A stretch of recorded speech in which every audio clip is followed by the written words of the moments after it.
What's up, fellow adult collectors? Welcome to SeViLion Collectibles. As you can see, in this video, I'll be reviewing the brand new McFarlane Toys DC Multiverse Wonder Woman figures based on the upcoming movie.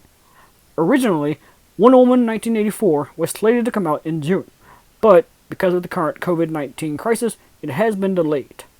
Now, the current projected release date for this film is set for August. However, the related merchandise has started to find its way into stores this week, which, as of this recording, is the 3rd week of April. If this is your first time landing on my channel, hi, my name is SeViL, and here I like to discuss action figures and other collectibles based on my favorite movies, TV shows, and video games. If you enjoyed this video, please give me a thumbs up and drop a comment below. Don't forget to subscribe and hit that notification bell. To aid in your hunt for these figures, here are the barcodes. This is the one for the main costume, and here's the one for the gold armor. Both of mine were found at Target, but they should become available just about everywhere as we get closer to the film's release. And before getting into the actual reviews, here's a quick look at the trading cards that accompany each figure. The fronts do have the same reference images that are on the back of the boxes, and the back of the cards have different read-ups telling you more about the movie itself. Now I'm going to give you a good close look at the main costume Wonder Woman up and down, both front and back. Don't worry, later on I will do this for the armored version as well. The level of detail here is quite literally a shining example of what McFarlane Toys can do. Each piece is sculpted and textured immaculately to represent each type of material. While the head sculpt does look great, I'd be remiss if I didn't say it does have an odd shape to it to a point. It might have more to do with the way the pegs are set in the neck, but it seems like it's always slightly tilted to one side. Or, if the image on the back of the box is what they actually used for reference when making the figure, then that would explain it, because she's looking slightly to the left in that. When it comes to the body and costume though, it is practically perfect. Every single piece is sculpted and painted exactly as it should be. The belt and skirt is an additional piece that floats over the main body sculpt. It's made of a softer rubber-like material that can be adjusted and moved around for different poses. The legs, much like Gal Gadot in real life, are long and slender. Much like on her torso, the plates of her boots are sculpted and layered very nicely. You can even see her flesh tone underneath the boots. The only areas that can be a little spotty are the black straps that hold everything together. Sometimes the flesh tone shows up on them more than it should. On a lot of figures I review, the hair of the character isn't something I tend to point out because it usually doesn't look all that great. However, in this case, it is a wonderful exception.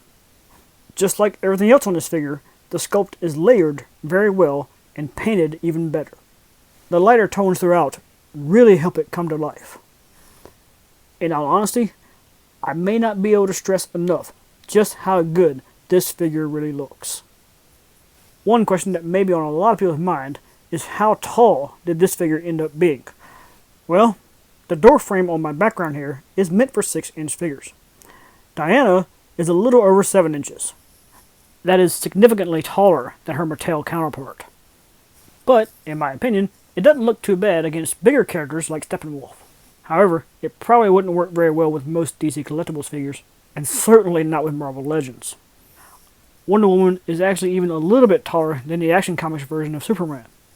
Under most circumstances, I would consider that being out of scale. But, because this is technically a live-action version, I'd rather tie it closer to the Stephen Amell Green Arrow, and for that, she pretty well fits. Considering that Gal Gadot is 3 inches shorter than Stephen Amell, and in this character she's wearing heels, I can see these being the right heights. Now, for a quick look at her accessories. The trading card we've already seen, and the black base is pretty common among a lot of the figures, so the only things really new are the lassos. The rolled up one is pretty nice and well detailed. It's a solid piece that simply fits over the hook here. Unfortunately, it's not very snug, so anytime the character falls over or you're holding it at a weird angle, it does not stay on the hook.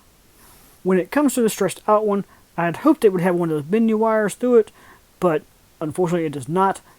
It's kind of flimsy and gets limp. On top of that, her hands don't have a very tight grip on it out of the box, so it's kind of loose just sitting in there. But when you're posing it in conjunction with other figures, it still all works out pretty well. Speaking of posing, now it's time to look at all that wondrous articulation. The head can look down really far and turn side to side pretty well, but the hair is a bit restricting. The shoulders do have full rotation and move backwards, plus they have those butterfly joints to extend that front to back motion. The biceps also have full rotation, and the double jointed elbows fold up entirely. Along with that, the wrists use those same common ball pegs for full rotation and front to back movement. The torso is split up by two separate ball joints, one just underneath the chest and one at the waist. This allows for a wide array of leaning in all directions, plus full rotation of that center piece.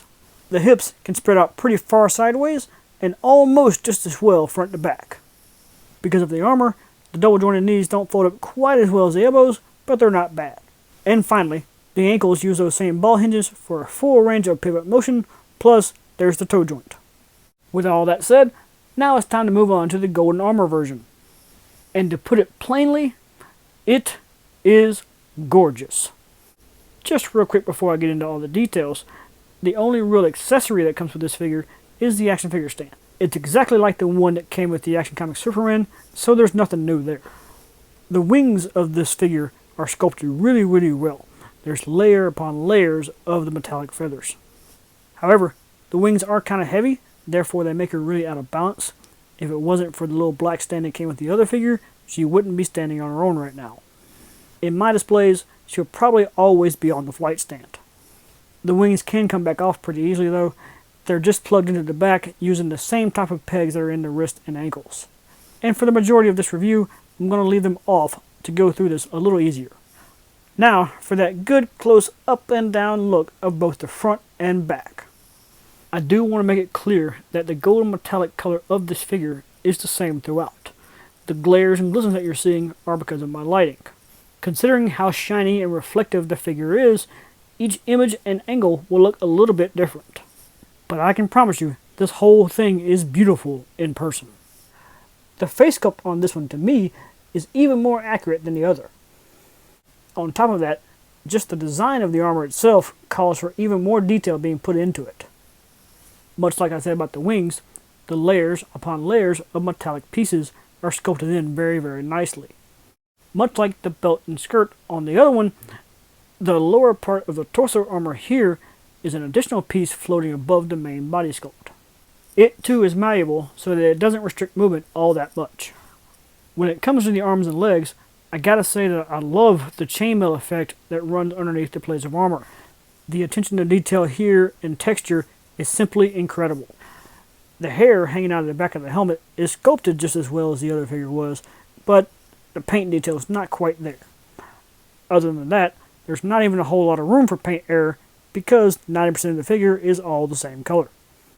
With them side by side, you can see that both of them use basically the same body frame, but of course the armored one is a little bit bulkier. Going back up to their face sculpts, I think you can see what I mean about the armored head sculpt looking a little bit more accurate than the one that comes on the main costume. I guess the best analogy I can think of to compare it would be the armored head really looks like Gal Gadot, but then the main costume looks like it would belong to her sister or her stunt double. It looks really close, but not quite close enough. As far as the articulation goes, it does have all the exact same points as the other figure, but the armor does hinder it a bit more. One thing I really wish McFarlane would do is add in a thigh cut rotation, because that little bit of twist that the hips give really doesn't count to me. With all that said though, it's time to run both versions of the 1984 Wonder Woman through my guidelines for a complete and fair review. Both figures are brand new sculpts that are highly detailed and incredibly accurate to the character. They do have more than 20 points of articulation, and based solely on it being a live action version of the character alongside the Stephen Amell Green Arrow, it is in scale.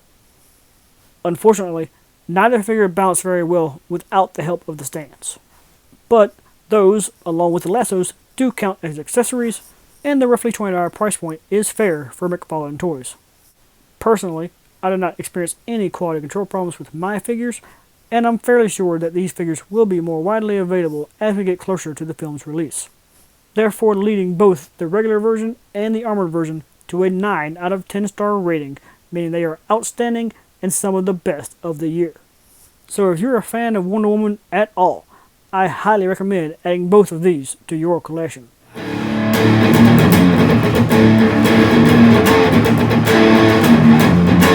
Thank you guys for watching, and if you like this video, Get over here! and subscribe to SeViLion Collectibles.